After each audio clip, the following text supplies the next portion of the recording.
আকৌ যাবগৈ ধুনাবাৰী গৈছে অকণমান পথাৰৰ কাম আছে গতিকে অকণমান যাওক পাতমান যাওক মই দিম পইচা খাই দিম মই আছোঁ চিন্তা নকৰিব আনি আছোঁ কম হেৰা শুনাচোন চিৰিয়েলৰ মাজে মাজে এডভাৰটাইজ যায় সেইকাৰণে নিমখ কম হ'লে আঞ্জা কি হয় গম পোৱা নহয় তেওঁলোকৰ দুখ নাই আছোঁ কৃষ্ণ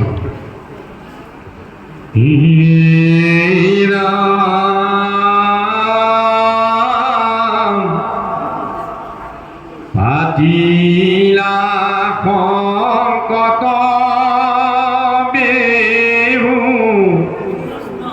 পাণ্ডুৰতনয়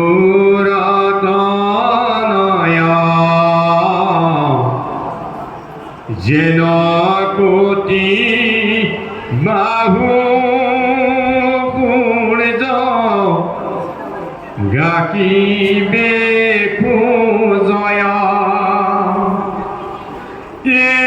আমি হেন দেখি তোজো পুত্ৰ ৰাজা দুৰ্যোধন দ্ৰোণৰ সমীপে কৰিলা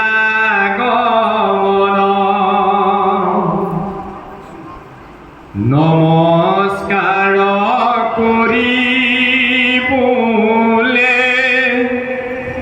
গুৰু ভগৱান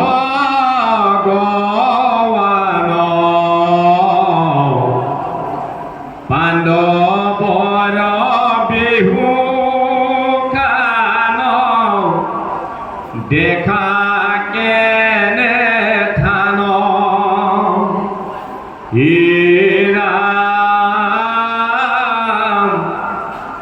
বৰ বৰ বীৰ ভীষ্ম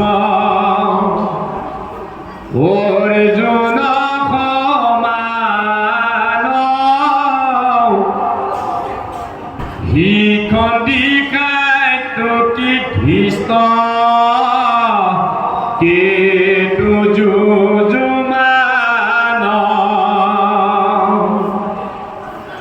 দুৰ্পদ বিৰাট কাশী বিৰাট ৰাজধীষ্ট দুইন হৈব পুৰোজিত কুম্ভী ভোজয় ভীম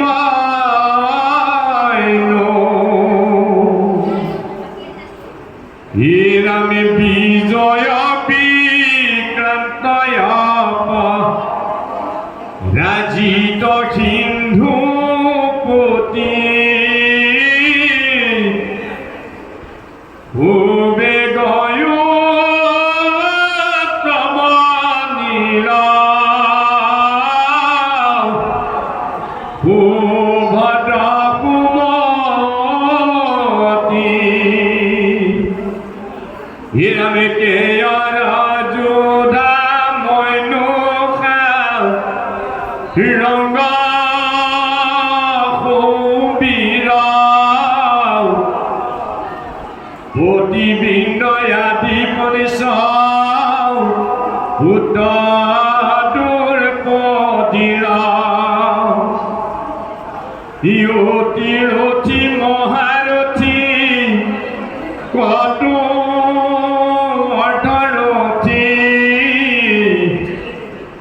তাহার লক্ষণ কহু শুনা মহামতী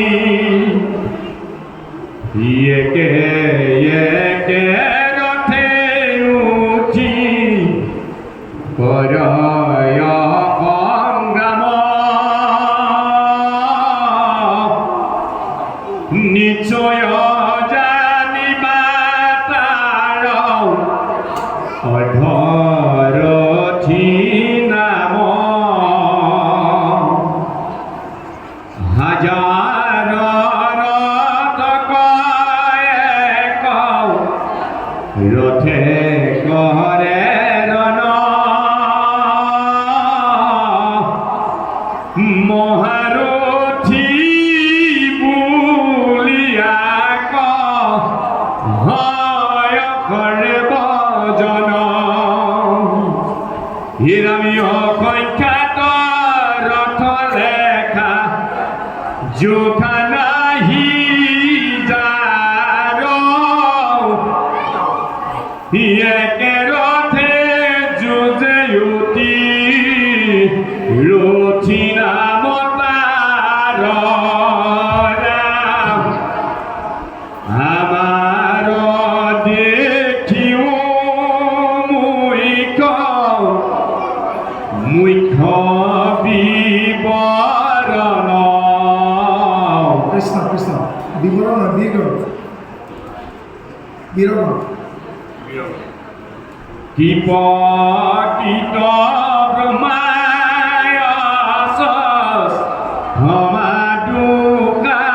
সমাদুকাসন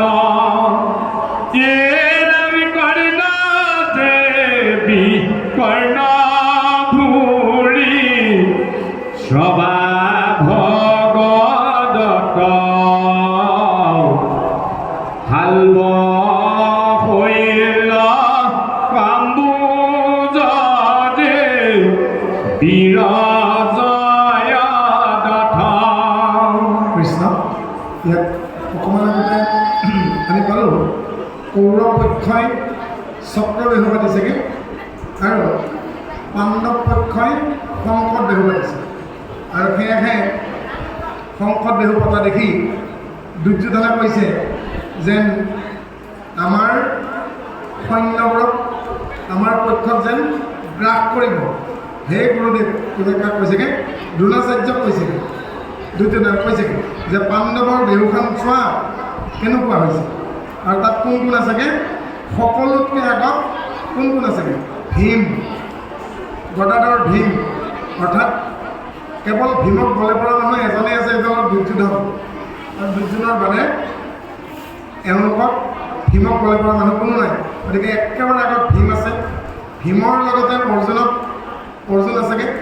আৰু লগতে অৰ্জুনৰ খুলখালী দ্ৰুপদ পুত্ৰ মহাৰথী শিখণ্ডী আৰু কৃষ্ণৰ ভতিজা সাত্যকী ধৃষ্টকেতু যুযুধান দ্ৰুপদ ৰজা মানে দ্ৰৌপদীৰ পিতৃ আৰু অভিমন্যুৰ শহুৰ মৎস্যৰাজ বিৰাট ৰজাজনৰ দেশখনৰ নাম আছিল মৎস্যদেশৰ ৰজা উত্তৰা আৰু উত্তৰৰ পিতৃ য'ত অজ্ঞাপ্ৰাসাদ পঞ্চমানৱ লুকাই আছিল সেই বিৰাট ৰজাও আহিছেগৈ কাশীৰাজ আহিছেগৈ আৰু দ্ৰৌপদীৰ ভাতৃ ধৃষ্টদ্যম্ন তেওঁ মহাৰথী সভ্য পুৰোজিত আৰু বসুদেৱৰ ভনীয়েক পৃথা ডাঙৰ দীঘল কৰা ৰজাজনো আহিছে তেওঁ হ'ল কুন্তীভোজ পৃথা কুন্তীভোজ ৰজাই নিজৰ নাম দিয়ে কুন্তীৰ ভাল নাম পৃথাৰ পুত্ৰৰ নাম অৰ্জুনৰ নাম পাৰ্থ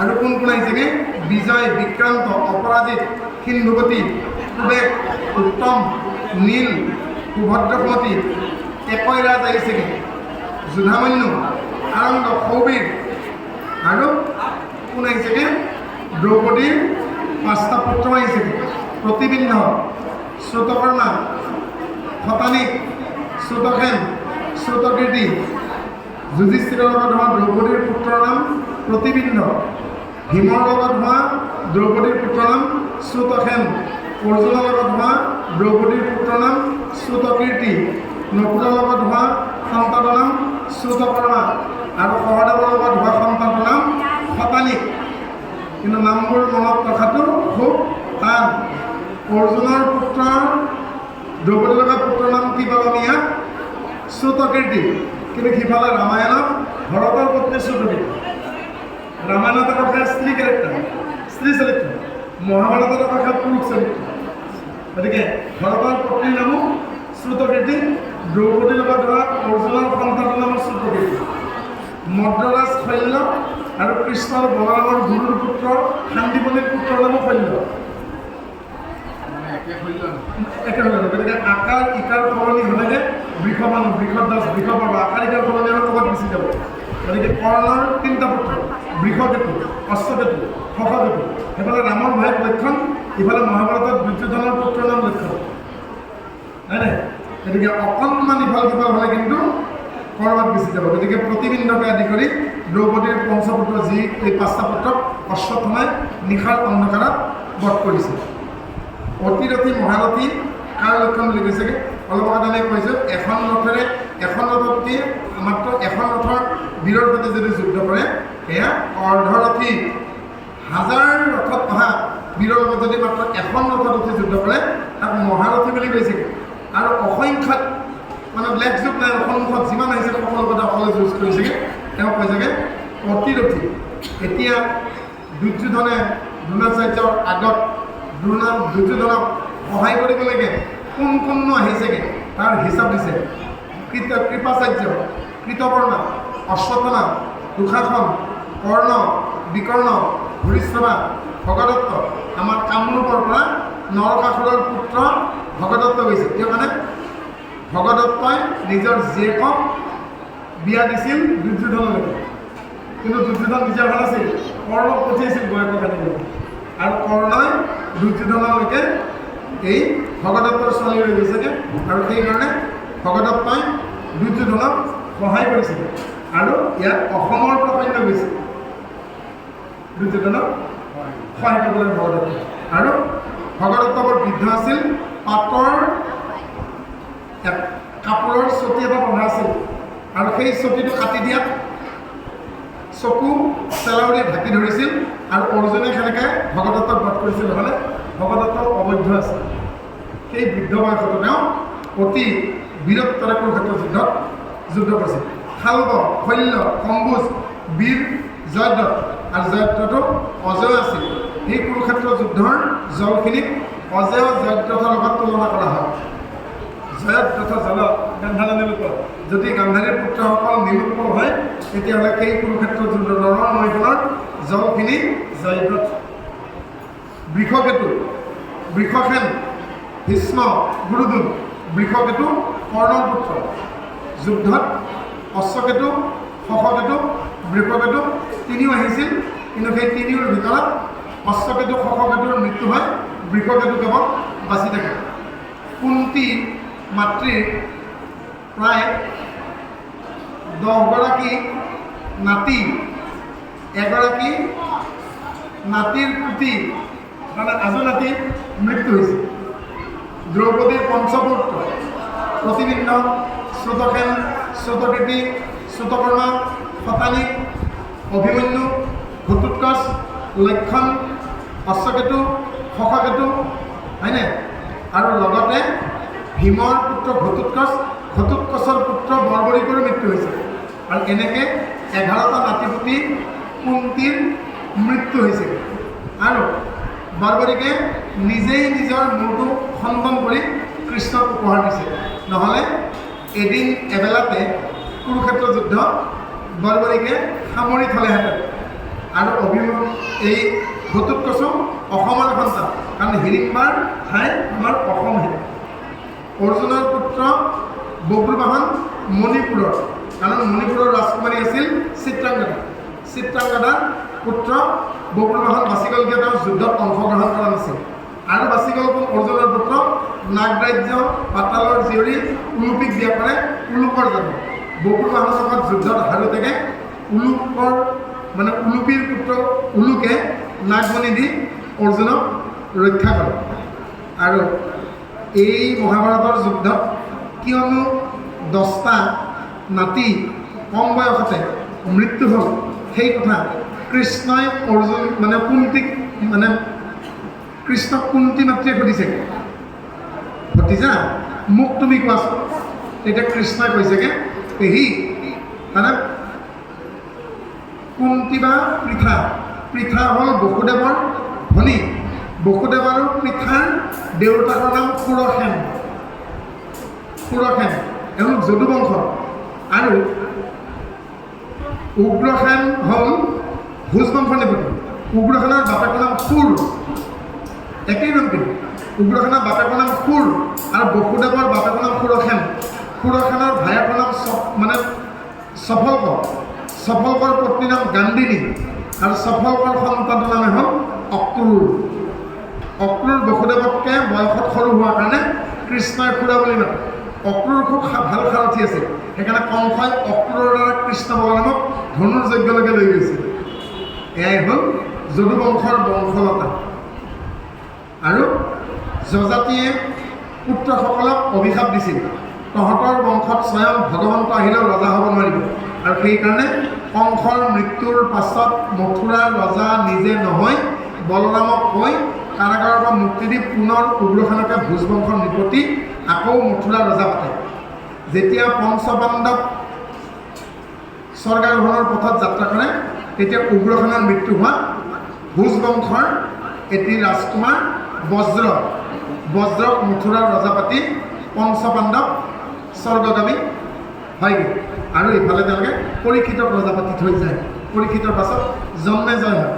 এখন বিৰাট ডাঙৰ দীঘল পুৰুষনামা হৰিবংশ নামৰ পুৰাণ আছে। হৰিবংশ নামৰ পুৰাণখনত পঢ়িলে আপোনালোকে আদ্য পান্ত বিৱৰণখিনি পাব, কিন্তু বৰ দীঘলীয়া এই বংশাৱলী বুলি। গতিকে তাতে মাজতে আকৌ সোমাইছে কোন? উদ্ধৱ। উদ্ধৱ হ'ল যদুবংশৰ। উদ্ধৱৰ পিতৃৰ নাম সত্যক, মাতৃৰ নাম সমতী আৰু উগ্ৰসেন ৰজাৰ পাত্ৰমন্ত্ৰী আছিল। কংসৰ ভয়ত তেওঁ গকুল পাইছিল আৰু ৰোহিণী আৰু যকুনাই উদ্ধৱক ডাঙৰ কৰিছিল। উদ্ধৱক জন্ম দি মাতৃ সুমতীৰ মৃত্যু হৈছিল। আৰু নন্দৰাজাই গোপন কথা জানে বাবে উদ্ধৱৰ দেউতাকৰ নাম দিছেগৈ উপগোপ। সেইকাৰণে ভাগৱতত কি কয়? উপগোপতনয়, উপগোপতনয় বুলি কৈছে। গতিকে উপগোপ সত্যকৰ দ্বিতীয় নাম। আৰু সেই বিষয়ে আপোনালোকে উদ্ধৱ সংহিতা মহাভাৰতত আৰু হৰিবংশ পুৰাণত আৰু বিষ্ণু পুৰাণত পাব। কিন্তু দুখৰ বিষয়, টিভিত সংস্কাৰ নামৰ চেনেল এটা আছে। হাজাৰ হাজাৰ পণ্ডিতবিলাকে ধৰ্ম কথা ক'বলৈকে ঈশ্বৰৰ কথা কয়, কিন্তু ভুলতো তেওঁলোকে অৰ্জুনৰ কথা নকয় আৰু উদ্ধৱৰ কথা নকয়। হয়নে প্ৰতিভা? বৰ ধুনীয়া ধুনীয়া কথা কয় তেওঁলোকে, ঋষিমুনিবিলাক আহেগৈ। কিন্তু আজিলৈকে মই এই 20 বছৰৰ চেনেলটো চাইছোগৈ, কিন্তু কেতিয়াও যশোদা মাতৃৰ কথা, দৈৱকী মাতৃৰ কথা, বসুদেৱৰ কথা, উদ্ধৱৰ কথা, মৈত্ৰেয়ৰ কথা, মৈত্ৰেয়ৰ পিতৃ কুশালৰ কথা, উদ্ধৱৰ পিতৃ সত্যকৰ কথা, অক্ৰূৰৰ পিতৃ সফলকৰ কথা, অক্ৰূৰৰ মাতৃ গান্ধিনীৰ কথা, যশোদাৰ পিতৃ গলাৰ কথা, যশোদাৰ মাতৃ মানে জটিলাৰ কথা, দৈৱকীৰ 6জনী ভনীয়েক দেৱী, দেৱা, শ্ৰীদেৱা, ৰন্তিদেৱা, শান্তিদেৱা, ধৃতিদেৱা, উপদেৱা, দৈৱকীৰ বাপেকৰ নাম যে দৈৱক আছিল, দৈৱকীৰ যেতিয়া 5জন ককায়েক আছিল দেৱবান, সুবান, উপবান। মই আজিলৈকে এই কাণ্ডখনেৰে শুনিবলৈকে নাপালোঁ। আৰু এনেকুৱা লাগিছেগৈ হৰিদাৰ সেইফালে বৃন্দাবনত যাই পেলাই বেয়া নাপাবগৈ, আগতে খুব গৈছিলোগৈ, শেষত গৈ কৃষ্ণ নামটো নোহোৱা হৈ যাব নেকি? কৃষ্ণ বুলি ক'বলৈকে দেখোন টান পায়। কৃষ্ণ নামটো দেখোন একেবাৰেই নাপায়। গতিকে শংকৰদেৱ গুৰুজনাক আমি কৃতজ্ঞ, তেওঁৰ কৃপাতেই চাগে অসমত কৃষ্ণ নামটো ৰ'ল।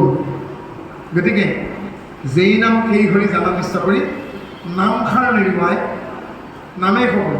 গতিকে মোৰ এটাই অনুৰোধ, এই যে আপোনালোকৰ নতুনকৈ সন্তানবিলাক জন্ম পাইছেগৈ, যদি ছোৱালী হয় খাবলৈকে কিমান নাম আছে, যশোদা আছে, দৈৱকী আছে, হয়নে, সাবিত্ৰী আছে, সুভদ্ৰা আছেগৈ, কিমান নাম আছে, কি ধুনীয়া চতুৰ্কৰ্মা, খতানিক, হয়নে, যুধিষ্ঠিৰ, অৰ্জুন, ভীম, বৃকুদৰ কিমান আছেগৈ। কিন্তু তাকে নকৰি পেলাই কিবা টেমাত শিলগুটি ভৰাই যুকৰাজাত বহুত অদ্ভুত অদ্ভুত নাম থৈ জিভাৰ আগত নাহে, হয় নাই? গতিকে মই এটাই অনুৰোধ কৰিছোঁগৈ, নামবিলাক শাস্ত্ৰসন্মত থকচোন, তেতিয়া অজামিলৰ দৰে হ'ব। আপোনালোকৰ ল'ৰা ছোৱালীৰ নাম লোৱা হ'ল, ঈশ্বৰৰ নাম লোৱা হ'ল, হয় নাই? এতিয়া মই আমাৰ সেই বিহপুৰীয়াৰ সখীৰ নাম লোৱাৰ লগে লগে মই স্বৰ্গত থকা যেন মই মহেন্দ্ৰ এতিয়া স্বৰ্গৰ পৰা, হয় নাই? খচিৰ গিৰিয়েক আহিছিল, হয় নাই? গতিকে এই আমাৰ অনিল বাবা আহিছে, আমাৰ তাৰমানে অষ্টবসুৰ এজন অনিল, অলক, প্ৰভাস, প্ৰত্যুষ, মানে এওঁলোকৰ ভাই ককাবিলাক কৈছোঁ দেই। এওঁ অষ্টবসুৰ ভিতৰত 3 নম্বৰ প্ৰভাস, অনল, তাৰপিছত অনিল দেই। গতিকে মই অষ্টবসুৰ এজনক দেখিলে মানে বাকীকেইজনেও দেখা হৈ গ'ল। অষ্টবসুৰ ভিতৰত এজন স্বৰ্গৰ ৰজা আছে, হয়নে? মোৰ পিছফালে ফালে জিতেন্দ্ৰ বহি আছেগৈ, গোটেইবিলাক ইন্দ্ৰ জয় কৰাৰ কাৰণে জিতেন্দ্ৰ আছেগৈ, প্ৰসন্ন বহি আছেগৈ, সদায় আনন্দিত হয় নাই? এতিয়া প্ৰহ্লাদৰ ভাই ককাইবিলাকৰ নিচিনা নাম পাওক, আহ্লাদ, প্ৰহ্লাদ, লাড, অনুহ্লাদ, প্ৰহ্লাদ, কি ধুনীয়া নাম নহয় জানো? হয়নে? আমাৰ বংশৰ দৰে নামবিলাক নথব দেই। আমাৰ পিতৃ পিতামহৰ নামবিলাক শুনিব লাগিলে আপোনালোকৰ মানে কাণত সোমাই দিব। চাই, গদা, লেঙা, ফাটা, আধা ফুটা, খন্দা, আমাৰ মহেন্দ্ৰ বাবা যেনেকৈ। কিয় কাৰণে শিক্ষা দীক্ষা নাইকে হয়নে? আজু ককাৰ নাম গদা, তাৰ ওপৰত লেঙা, তাৰ ওপৰত মানে অদ্ভুত কিবা আধা খুন্দা, জেঠীৰ নাম আধুনি, তাৰ তলজনীৰ নাম পোহনী, পোহৰজনৰ কাৰণেকে হয়নে? এজনী বৰশীৰ কাৰণে পুঠি মাছ নথলেকে সেনেকুৱা থাকিব, নথব হেনো হয়নে?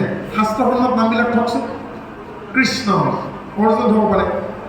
এতিয়া কৰ্ণ, বিকৰ্ণ, ভূকৰ্ণ, অশ্বকৰ্ণ, কিমান কৰ্ণ আছে হয়নে? গতিকে এই কৌৰৱ পক্ষৰ নাথাকিলে পাণ্ডৱ পক্ষৰ নামবিলাক থকচোন। যে কি হ'বগৈ? নাম লোৱাও হ'ল, ঈশ্বৰৰ নাম লোৱাও হ'ল, সন্তানৰ কথা হ'ল। অজামিলি ক'লে আহ নাৰায়ণ, খাহ নাৰায়ণ, গোল নাৰায়ণ, উপ নাৰায়ণ, বহ নাৰায়ণ, নে নাৰায়ণ, দে নাৰায়ণ, কৰ নাৰায়ণ, উপ নাৰায়ণ, হয়নে? হয়নে? গতিকে ঈশ্বৰৰ মুখী নামবিলাক লওক। আৰু এটা কথা ক'বলৈকে থাকি গৈছেগৈ, ঘৰত গৈ পেলাই আপোনালোকে গীতা নামটো 20 বাৰমান একেৰাহে মাতি গৈছে। কাণেৰে কি শুনাব? গীতা গীতা গীতা গীতা গীতা গীতা গীতা গীতা গীতা গীতা কৰি কৈছে। কাণখনে কি শুনাব বোলে? ত্যাগ ত্যাগ ত্যাগ ত্যাগ ত্যাগ ত্যাগ ত্যাগ ত্যাগ ত্যাগ। তাৰমানে গীতাৰ অৰ্থটো হ'ল ত্যাগ। তেইন তাক্তেইন ভুঞ্জিথা মা গৃধা কশ্যচিদ্ধনম। ত্যাগৰ ভাৱত থাকি অন্য অসুবিধা নকৰাকৈ অকৰ্ম বিকৰ্মৰ পৰা আঁতৰি সৎপথত থাকি প্ৰমাদ এৰি অপ্ৰমাদ পথলৈকে অহা পদ্ধতিটো হ'ল গীতা। আকৌ কৈছোঁ, ত্যাগৰ ভাৱত থাকি অন্য অসুবিধা নকৰাকৈ অকৰ্ম বিকৰ্মৰ পৰা আঁতৰি সত্য শুদ্ধ পথত থাকি নিজকে আগুৱাই লৈ যোৱাৰ যি পদ্ধতি, সেই পদ্ধতিৰ নামে হ'ল গীতা। কি কি? গীতা, গংগা, সত্যা, সাবিত্ৰী, ব্ৰহ্মাৱলী, ব্ৰহ্মবিদ্যা, ত্ৰিসন্ধ্যা, মুক্তিগহিনী, অৰ্ধমাত্ৰা, চিদানন্দ, ভৱাগ্নি, ভ্ৰান্তিনাশিনী, বেদত্ৰয়ী, তত্ত্বাৰ্থ, জ্ঞানমঞ্জৰী। এইকেইটা হ'ল গীতাৰ অৰ্থ। গীতা গংগা ই আমাৰ মনক, চেতনাক, বুদ্ধিবৃত্তিক, চিত্তক অৱধৌত কৰা, ধুৱাই দিব পাৰে। ৰাতিপুৱা যেনেকৈ মাৰ্জন মন্ত্ৰৰে পুৰোহিত, দ্বিজ, বিপ্ৰসকলে মাৰ্জন মন্ত্ৰ গায়। ওম সন্নু আপ ধনন্য সমান সন্তান পাহ সমান সন্তু কৃপা দ্রৌপাদি দেবা মনুষ্যান সিন্ন স্নাতমাল দিবা কূটম পবিত্ৰনা বাজ্যা আপু সিদ্ধান্ত আপু নাইছা। এনেধৰণে পুৰোহিতসকলে দ্বিজসকলেকে মন্ত্ৰেৰে নিজকে প্ৰক্ষালন কৰে। গতিকে গীতাই আমাক উধৰ পৰা মুধলৈকে গা ধুৱাই দিব পাৰে। জ্ঞানৰ গংগা সত্যা, গীতাই কেৱল সত্য প্ৰকাশিত কৰে। গংগা, সত্যা, সাবিত্ৰী, গীতাৰ ছন্দ এটা আছে। সেই ছন্দটোক কি বুলি কয়? সাবিত্ৰী ছন্দ। কেনেকৈ? ভূয়া এবা মহাবাহু শ্ৰীনু মে পৰমম ভাস্বহ স্বত্তেতহম প্ৰেমন্নাম বক্ষ্যামি হিত কন্ময় নামে বিদুসুৰগণঃ নাম প্ৰভস্মঃ আহামাদি ব্যক্তি লোকামহেশ্বৰমঃ আসংমূঢ় সংমূঢ় সৰ্বাপাপে প্ৰমুষ্পতে। এই ছন্দটোৰ নাম সাবিত্ৰী ছন্দ। আৰু এই সাবিত্ৰী ছন্দত বেদ গৈ থাকে, এই গীতা পাঠ গৈ থাকে। সেইকাৰণে গীতাৰ ছন্দটোৰ নাম সাবিত্ৰী। গীতা, গংগা, সত্যা, সাবিত্ৰী, ব্ৰহ্মাৱলী। ব্ৰহ্ম মানে পৰম ব্ৰহ্ম, অৱলী মানে তত্ত্বকেইটা। গীতাৰ তত্ত্ববিলাক পৰ্বতৰ চূড়াৰ দৰে। ব্ৰহ্মবিদ্যা, তাৰমানে ইয়াত মায়াবিদ্যাৰ কথা নাই, ব্ৰহ্মবিদ্যাৰ কথা আছে। তত্ত্বাৰ্থ, তত্ত্বৰ অৰ্থবিলাক ওলাই গৈ থাকে। গংগা, সত্যা, সাবিত্ৰী, ব্ৰহ্মাৱলী, ব্ৰহ্মবিদ্যা, ত্ৰিসন্ধ্যা। এজন সাত্বিক ব্ৰাহ্মণে বা দ্বিজে বা বিপ্ৰয়ে যেনেকৈ ত্ৰিসন্ধ্যা গায়ত্ৰী কৰে, গীতা পাঠ কৰিলে সেই সমানে বোলে ত্ৰিসন্ধ্যা। মুক্তি গহিনী, মুক্তি মানে মুক্তি, গহিনী মানে মুক্তিৰ মুখখন, মানে মুক্তিৰ মোহনা। অৰ্ধমাত্ৰা, ঈশ্বৰৰ নামৰ আধাও যদি উচ্চাৰণ কৰে এজন খুনা মানুহ বা বুকুৰা মানুহে ৰাম ক'ব পৰা নাই, ৰা কৰি আছে। সমানেই তেওঁৰ অৰ্থটো ৰাম ক'বৰ কাৰণেহে ৰা কৰি আছে। গতিকে অৰ্ধমাত্ৰ চিদানন্দ, চিত্তত আনন্দ প্ৰদান কৰে। ভৱাগ্নি আদি ভৌতিক, আদি দৈবিক, আধ্যাত্মিক তিনি তাপৰ পৰা পৰিত্ৰাণ দিয়ে।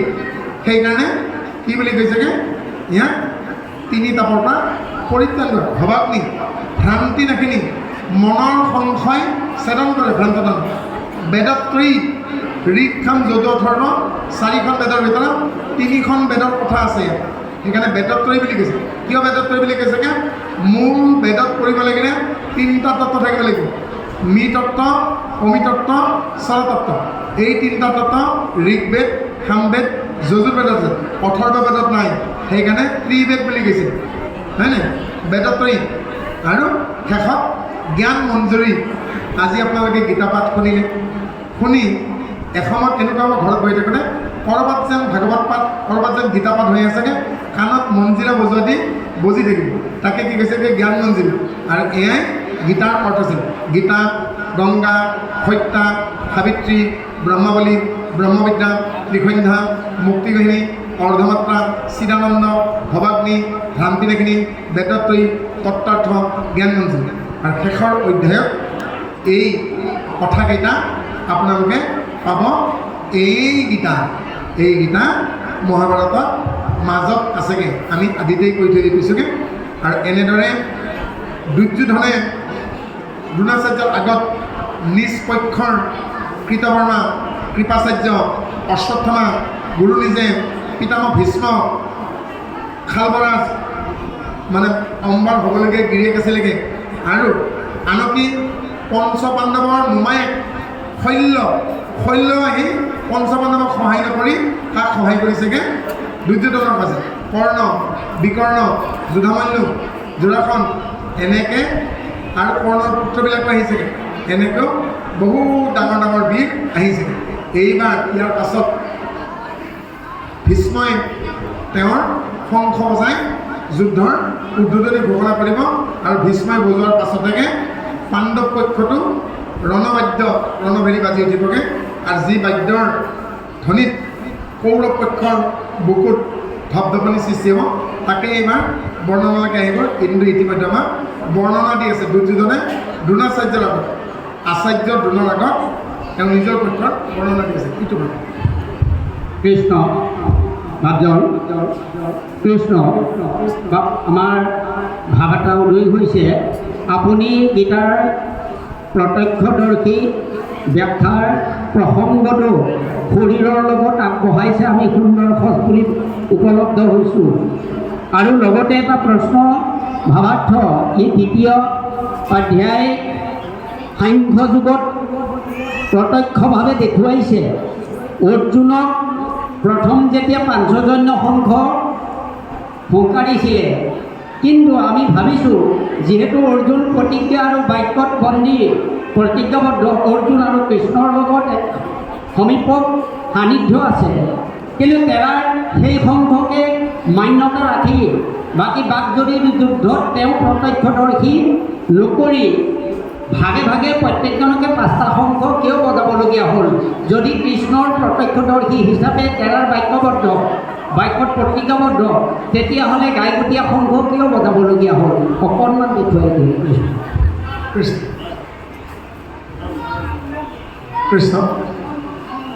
আমাৰ কেৱল ভাৰতবৰ্ষতে নহয়, আৰ্য সমাজৰ, পৃথিৱীত য'ত আৰ্য সমাজ আছিল, আৰ্য সমাজৰ মাজত যেতিয়া যুদ্ধ হয়, সীমাৰ বাবে যুদ্ধ হয়, সম্পত্তিৰ বাবে যুদ্ধ হয়, ৰাজকৰীৰ বাবে যুদ্ধ হয়, ইয়াৰ এলাকে ৰাছিয়াতে হওক, এলাকে জাৰ্মানতে হওক, এলাকে গ্ৰীচতে হওক, আপোনালোকে পুৰণা যুদ্ধবিলাক পঢ়িলে পাব, ইলিয়াডৰ নিচিনা পাবগৈ। প্ৰথম পতাকা লৈ যায়, কৌৰৱৰ পতাকা, পাণ্ডৱৰ পতাকা আগত যাব, ফ্লেগ। আৰু তাৰ পাছতে যাবগৈ বাদ্যযন্ত্ৰ। এই বাদ্যযন্ত্ৰ কোনে বজাব পাৰিব? যিকেইজন বীৰে বা সেনাপতিয়ে যুদ্ধত আগভাগ ল'ব, সেইকেইজনেহে শংখ বজাব। আমাৰ এই ভাৰতীয় পৰম্পৰা দেই, কিন্তু অন্য দেশত এটা বেণ্ডেই থাকে, যেনেকৈ মিলিটাৰী বেণ্ড থাকেগৈ। আৰু সেইকাৰণে কেৱল পাণ্ডৱ পক্ষৰ কোনে বজাইছেগৈ? ভীষ্মই চাবচোন। কিন্তু কৰ্ণ যুদ্ধত নাই। কৰ্ণই কি প্ৰতিজ্ঞা কৰিছেগৈ? যেতিয়ালৈকে ভীষ্ম ৰণত নপৰে মই সেনাপতি নহওঁ। তাৰমানে কৰ্ণই মনে মনে ভীষ্মৰ মৃত্যু কামনা কৰি আছে। কৰ্ণ থকাহেঁতেন কৰ্ণই বজালেহেঁতেন, হয়নে? কিন্তু ভীষ্মই বজালে যে কৰ্ণই নবজাব সেনেকুৱা কোনো কথা নাই। গতিকে কৰ্ণই কি কৰিছেগৈ? বজাব নাপালে যে তেওঁৰ মনটো বেয়া। আৰু ইফালে আমাৰ সেনাপতি কোন কোন হ'ব পাৰেগৈ? ভীম হ'ব পাৰে, কৃষ্ণটো নিজে আছে, যুধিষ্ঠিৰ হ'ব পাৰেগৈ, সেনেকৈ শিখণ্ডী হ'ব পাৰেগৈ, কাৰণ তেওঁ মহাৰথীহে। অৰ্জুন হ'ব পাৰে, কোনো কথাই নাই। কিন্তু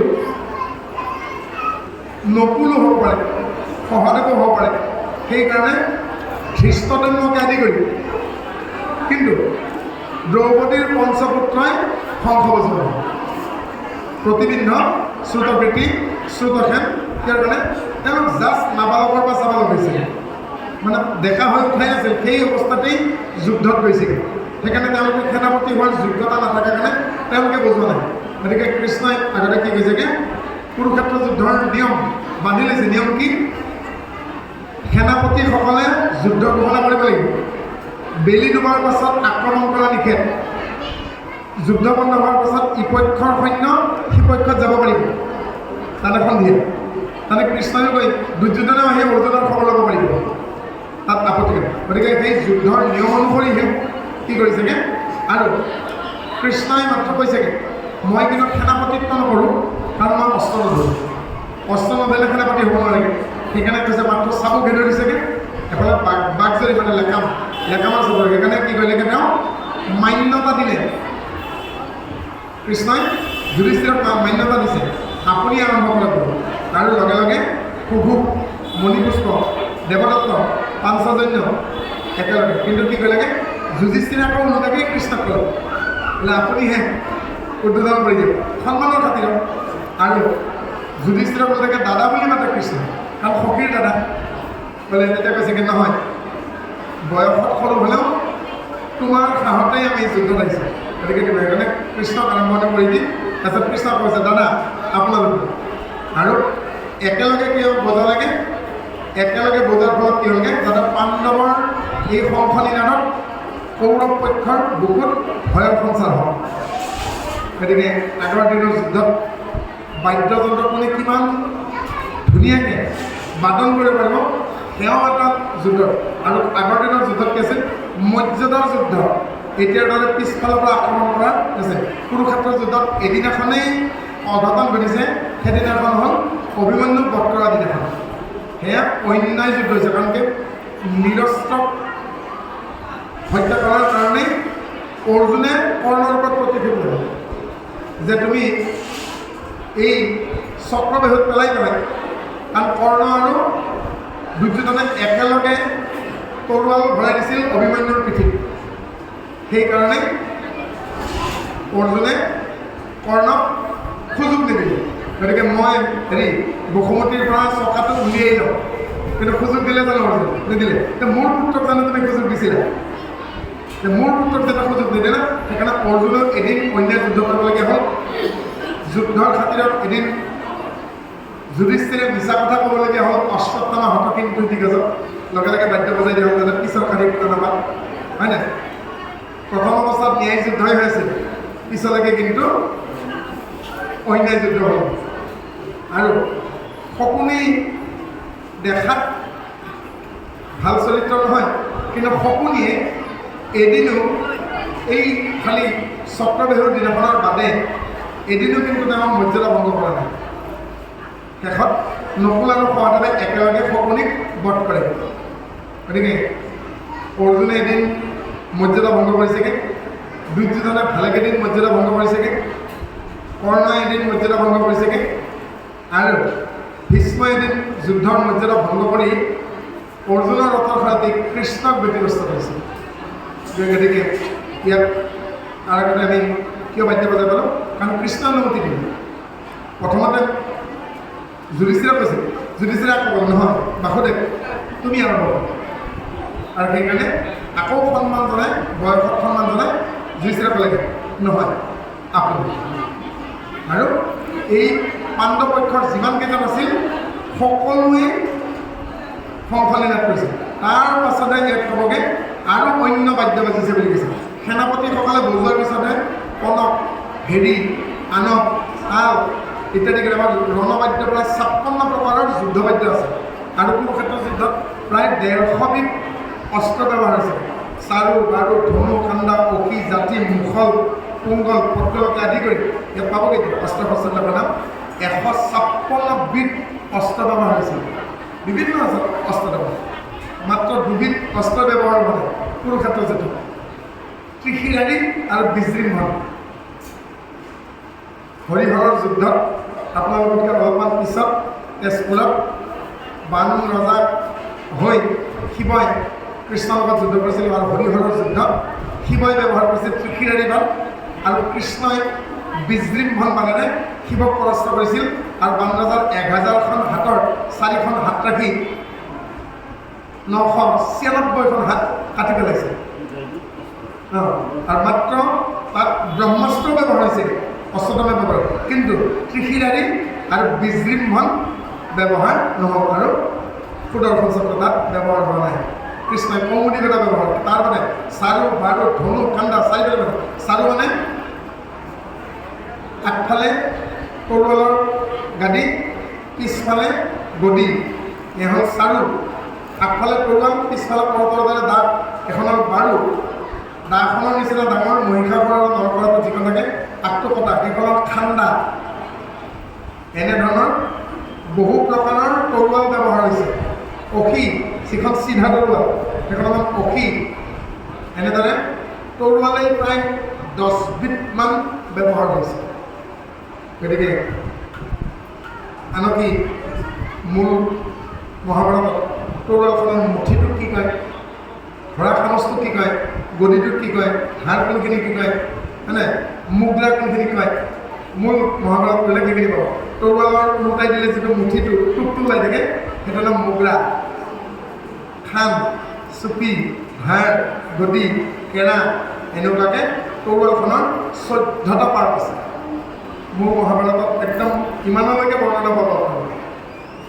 গতিকে পাঞ্চজন্য বংশটো 500জন দৈত্যক বধ কৰি কৃষ্ণই হাতত তুলি লৈছিল আৰু গুৰুপুত্ৰ শান্তিমণি পুত্ৰ শল্যক উদ্ধাৰ কৰিছিল। কৃষ্ণ বাপৰ প্ৰশ্নটোৰ বাবে ধন্যবাদ। কৃষ্ণ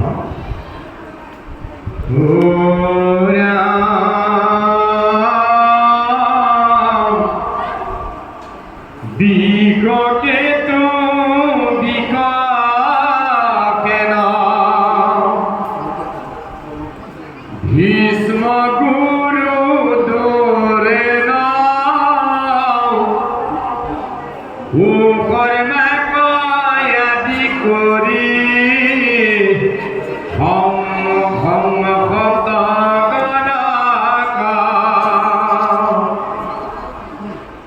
বিন্দয়নু বিন্দ দেবী অদসে দীপতি ভগদে যবন কাল ভদ জমতি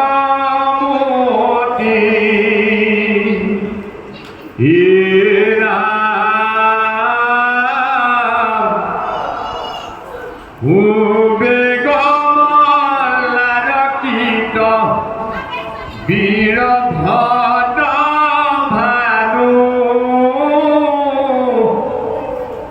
পুরঞ্জন ভগীরথ পারিপাত্র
হে রাম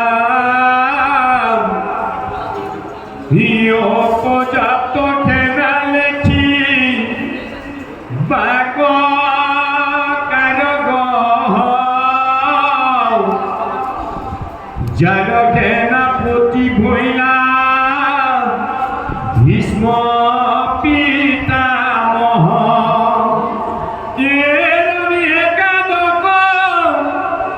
কহিনী ঘেনা ভয়ঙ্কর হাত কহিনী সেনা পাণ্ডব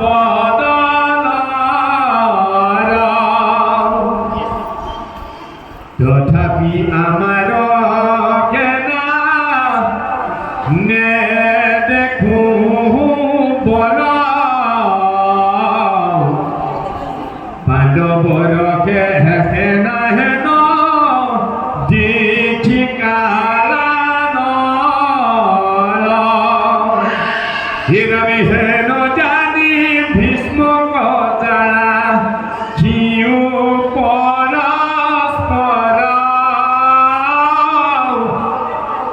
পৃষ্ঠ ভাগে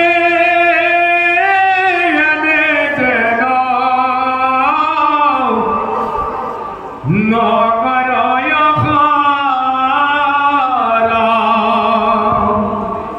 হে রাম যাবে ভীষ্ম থাকবে প্রয়াস মার কাক ভয় হবারে জীবন ভীষ্ম জানিবা নিশ্চয় ভীষ্ম কনিপতি করি লতখা ভূবাদ ও কৌতূহলে সেনাপতি করে কিনে নাদরাম ঢাক ধুল মৃদঙ্গ যে দূরি কর তেল ও পরবয়ানক ভেদি ডগর কাহাল রাম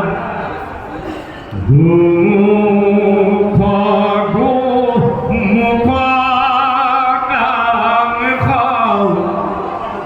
মৃদঙ্গ জন যার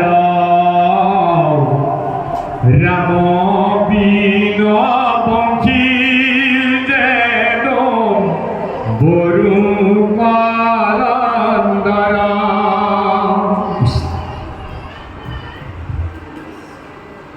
শ্রীমন্ত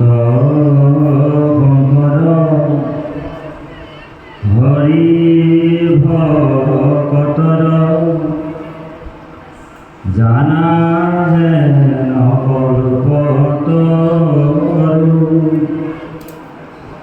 তাহার বিনাই নাই নাই নাই আমার পরম গুরু তাহার তো বিনাই নাই নাই নাই আমার